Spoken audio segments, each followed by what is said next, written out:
البطاطا في الاير فراير طعمها خطير بجد، لازم تجربوها. دايبه ومستويه كويس جدا، شايفه شكلها تحفه ومطلعه كل العسل اللي جواها، وسهله وما اخدتش وقت كبير بالمقارنه بالفرن.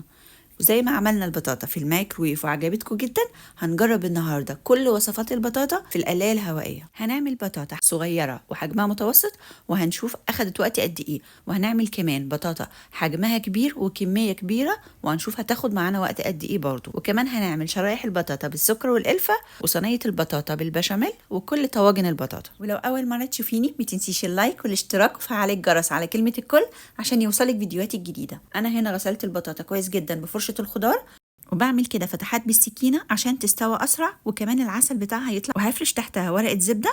شايفه انا عملت ايه؟ دي الطريقه الصح عشان تحطي ورق الزبده تحت اي حاجه، بس اهم حاجه الطروف دي ما تكونش تعدي علامه المكس، لو لمس السخان ممكن لا قدر الله يتحرق.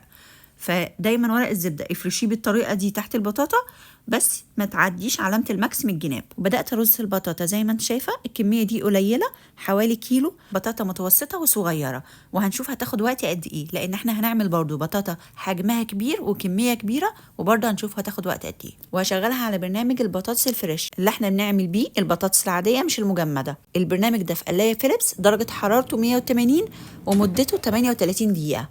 بعد 20 دقيقة فتحت عليها، لسه جامدة شوية مستوتش، هقلبها الناحية التانية وهخليها تكمل البرنامج. وكده البرنامج كله خلص. 38 دقيقة أخدت مدة البرنامج كلها، بس ما شاء الله دايبة ازاي، مستوية وتحفة بصراحة، من أحلى وأسهل الحاجات اللي اتعملت في القلاية. وممكن تاخد وقت أقل، يعني ممكن تكتفي ب 30 دقيقة بس لو انتي بتحبيها مش سايحة قوي كده زيي. هشيل البطاطا وعايزة أوريكي حاجة. شايفة ما شلت ورقة الزبدة تحتها القلاية زي الفل.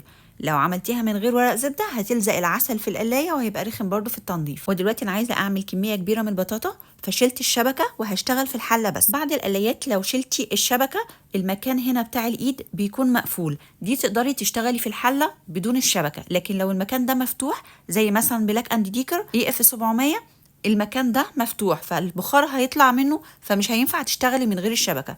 بس هي بلاك اند ديكر اصلا مساحتها من جوه اكبر شوية من فيليبس، فمش هتحتاجي تشتغلي بدون الشبكة. انا حطيت ورقة زبدة برضو، ورصيت البطاطا كمية كبيرة، دي حوالي 2 كيلو، بس رصيت البطاطا الكبيرة تحت والصغيرة فوقها، اهم حاجه ما تعديش علامه المكس. وشغلت برضو برنامج البطاطس الفريش وما فتحتش عليها الا بعد ما خلص البرنامج. البطاطا طبعا الصغيره اللي فوق استوت، هشيلها، والبطاطا الكبيره اللي تحت لسه ما استوتش، شيلها تاني عشان تكمل تسويتها، واشغل البرنامج تاني اللي هو 38 دقيقه، وهنشوف مع بعض هياخد وقت قد ايه. بعد 20 دقيقه بالظبط فتحت عليها، شايفه الجمال وشايفه لونها، بطاطا مشويه بجد، مش زي اللي مسلوقه كده، لا بطاطا مشويه ومطلعه العسل بتاعها كله. والكميه دي كلها عملتها في مره واحده، اخدت مني بالظبط 58 دقيقه. البرنامج الاولاني 38 دقيقه، وبعدين شغلت تاني 20 دقيقه.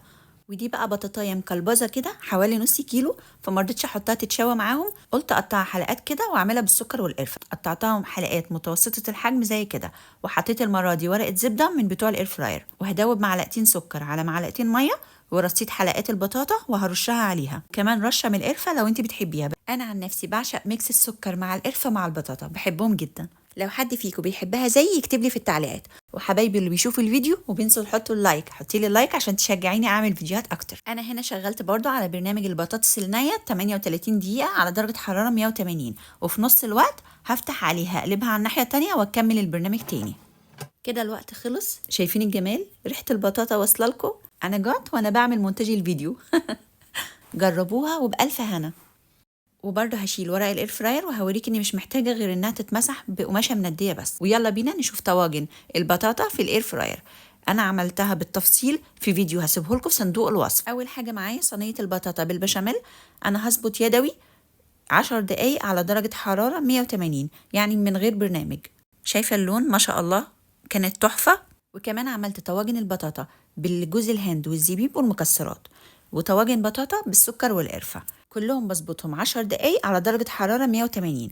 وفي الفيديو ده هرد على الأسئلة اللي جاتلي على الفيديو التاني. الطواجن والبايركس ينفع يدخلوا الاير فراير؟ ينفع، بس لو هتحطيهم على الشبكة حطي ورقة زبدة تحتهم عشان ما تجرحيش الشبكة. طيب والرف المعدن اللي انتي حاطاه ده مش هيجرح الحلة؟ انتي لو لاحظتي هتلاقيني من تحت لفة الرجلين بتاع الشبكة بورق فويل عشان ما تجرحش الحلة. ولو عجبك الفيديو متنسيش اللايك واكتبي لي رأيك في التعليقات، واشوفكم على خير في فيديو جديد باذن الله. باي باي.